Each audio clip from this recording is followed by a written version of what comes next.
Uncertainty always exists, but lately it seems so much more uncertainty is present. We humans have a strong desire for predictability and control, or more aptly, the sense that we are in control. It only makes sense that it's hard for us to handle such looming uncertainty, but it's important, especially for those of us who have been wounded by betrayal, to find healthy ways to cope. So, how should you deal with uncertainty? Rather, what are some tactics that we can learn to help us deal with uncertainty? These are a few tactics and techniques, tips that hopefully you'll find helpful. Again, some of them you probably heard 1,000 times before. Some of these are out of the box. All might not help you in your particular specific situation, but I'm just hoping something might click with anything I say.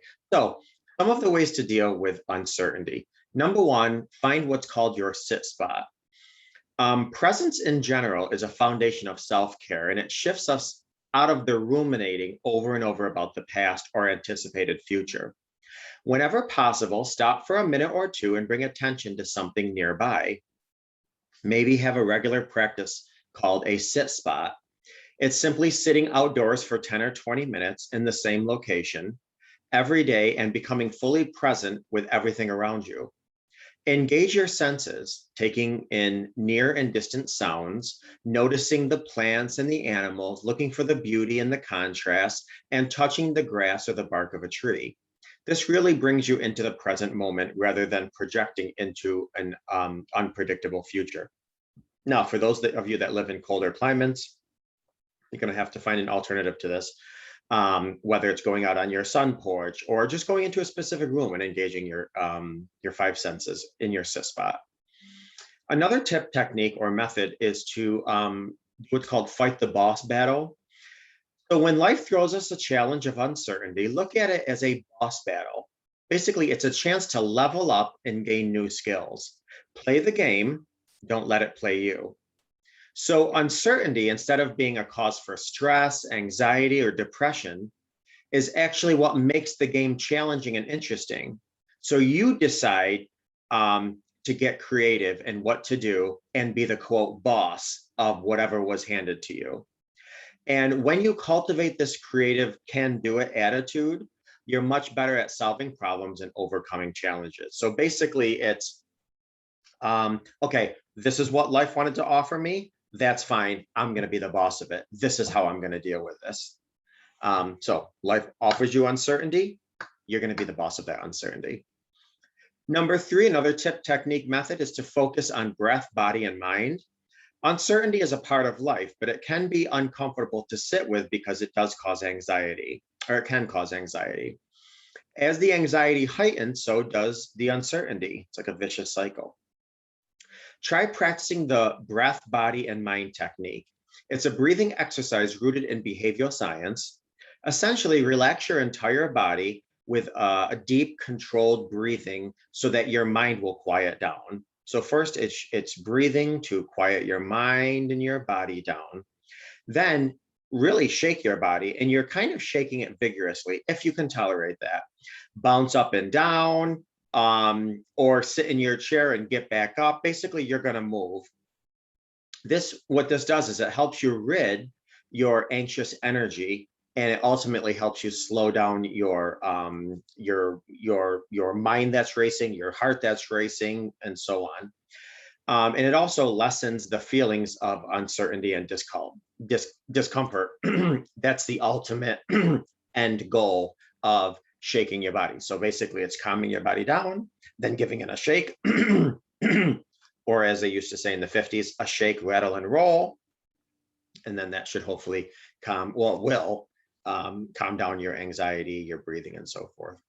Another tip and technique, number 4, is called smell the pizza. If your brain is trying to convince yourself that things are going to be awful, spend a few minutes looking for proof that things will turn out well. So in essence, you're arguing the opposite.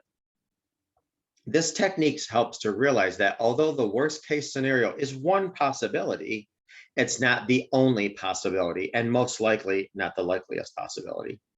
So to do this, practice, quote, smelling the pizza. Take a breath through your nose like you're smelling a piece of pizza.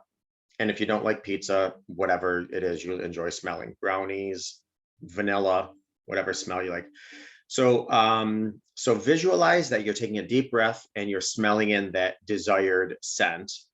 Then breathe out through your mouth like you're cooling it off. So you just took a chocolate chip cookie out of the oven, breathing it in and blowing off the cookie so you can enjoy it. Doing this a few times calms the brain and body when faced with a stressful situation. It helps to feel mentally strong in the face of uncertainty. So again, this can be instantaneous. Something hits us, it's a moment of uncertainty, immediately bring out that preferred scent. Breathe in, blow it off. Breathe in that smell, blow out that candle, that brownie that just came out of the oven, the pizza, the chocolate chip cookie, what have you. Okay, number 5, recall what you've been through already. In addition to relying on family and community support and some of these tips and techniques and methods, remind yourself that you've been through some pretty uncertain times in the past and you have survived.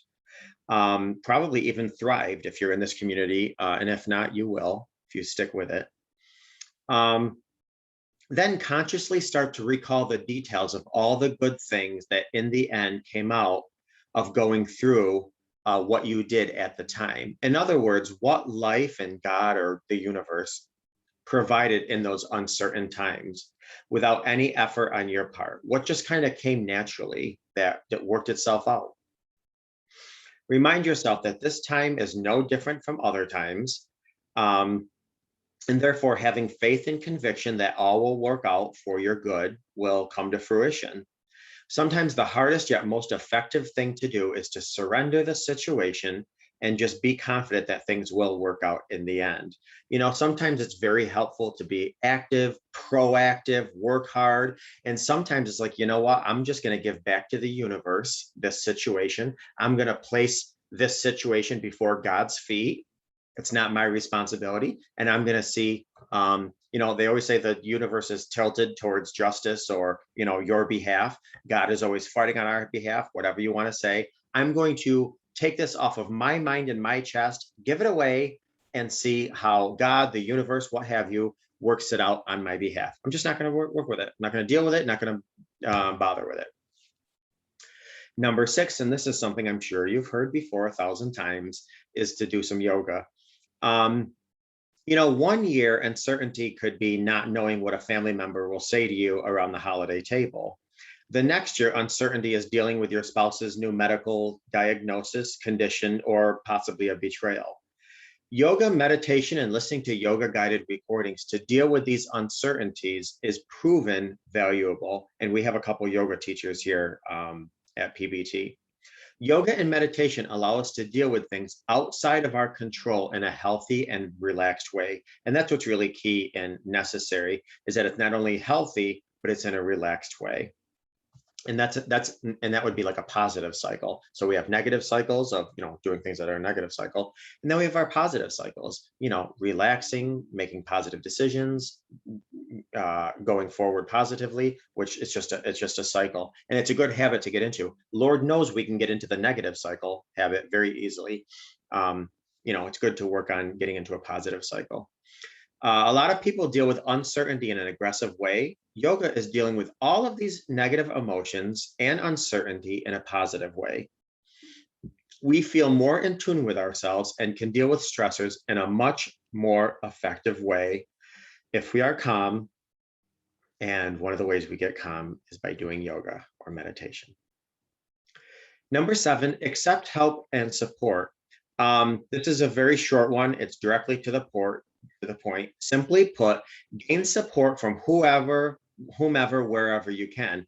Now, just a caveat, you got to be careful that you don't overshare too quickly with too many, as you may open up more opportunities for additional uncertainty, betrayal, and trauma, which is really just going to cause devastating effects. So I don't need to go into detail about that. We've all shared things with people that we regret, because at the moment, I mean, How many times do, even lottery winners, they'll share with all their friends and family. And then 2 years later, when they don't know who their friends are because they've been used and abused, they wish, you know what, I wish I would have sat on this for a little while before I went and opened up my mouth. Same thing with negative news. So you got to just be very careful.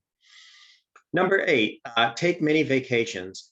Anxiety has a purpose. It does help us avoid potential harm. Maybe anxiety is telling us that we need to get some work done, or go have a difficult conversation with someone close, or schedule that dentist appointment that we've been putting off. But just like with anyone else and anything else, anxiety is just that. It's anxiety. There's a difference between acting on your anxiety and just sitting paralyzed in it. When you notice that your anxiety is not being put to good use, give yourself a quote vacation instead. I'm talking about a free, quick, short break. Say to yourself, this can't be solved right now, no matter how much I think about it. Then try to just give yourself a mini break, whatever that is, whether that's going outside, taking a bath, or doing something with self-care. Writing helps tremendously, as it does place everything that's on our mind onto a piece of paper, so it's no longer in our head, playing games with us and creeping up all the time. These mini vacations give us a break from our source of stress, knowing that we can pick it up and worry about it when the time is right, and when we can actually do something about it. Maybe we're more calm. Maybe we have more tools and resources. We can come at it more empowered than vulnerable and frightened. Number 9, tip and a technique to combat vulnerability is what's called priming. So basically, priming is a way to train your brain. We can actively train our brains to think and focus on what we want. So in essence, we show our brain the direction we want it to go. One easy example of priming is when we're planning to buy a car. Once you decide which car to buy, you begin seeing that car everywhere. And it isn't because people all of a sudden bought that same model or that same color. The reason we're seeing that model or color everywhere we go is because we told our brain to focus on that brain, and our brain simply cooperated. So whether it's uncertainty or reconciliation, we need to prime our mind. We need to tell ourselves all the good about the person we are with, or all the good that has come out of a negative situation, or a situation that we were put in. Priming creates the foundation for what we feel and how we respond to uncertain situations in our life. This is hard because it oftentimes goes completely against the grain of what we feel, but we cannot be led by our feelings and emotions. We have to be led by our mind, and hopefully when we put our mind to right thinking, then we have the best overall outcome. Number 10, use your 5 senses. I kind of touched on this before, but this one, sounds a little trivial, but it does work.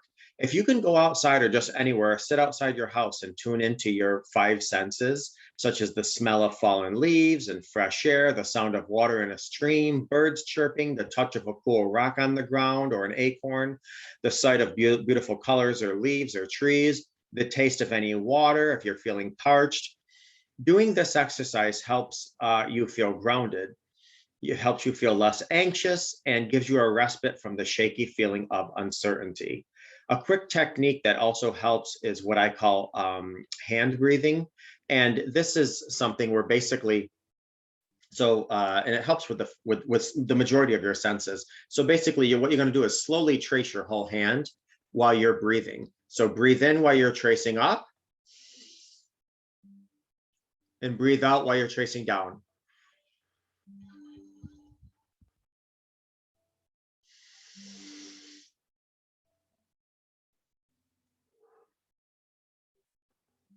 And trace your whole hand. That gives you a physical sensation, and it helps with some of your senses. And you can do this obviously anywhere. It's almost like tapping. Number 11, and lastly, I just want to say one of the tips to combat uncertainty would be simply put, free writing. Free writing can be done on paper, on your phone, on a laptop. And basically what you do is you write about the problem until you get somewhere.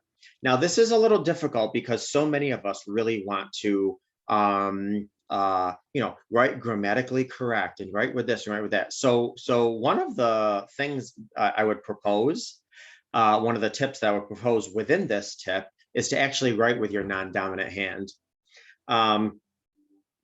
Basically, this writing is for you, so it's not for anyone to read. And it doesn't matter how messy or grammatically incorrect it is. Free writing is a way to get everything on paper and to come to a conclusion on your own. It's all about fluidity. It's about fluidity of thought, which helps unblock your mental blocks and helps to solve problems. So many times you may be writing in circles, but then all of a sudden, out of nowhere, the answer comes to you in writing. So I hope some of these tips, techniques, and methods helped you or got you to think of, maybe connecting one, with another one. I hope you got something useful out of this class. As always, I'm always here to answer any questions. Never hesitate to reach out to me. Happy to talk with you one-on-one. If you have any questions, thoughts, feelings, emotions, criticisms, or tonight's lottery numbers, I'm all ears.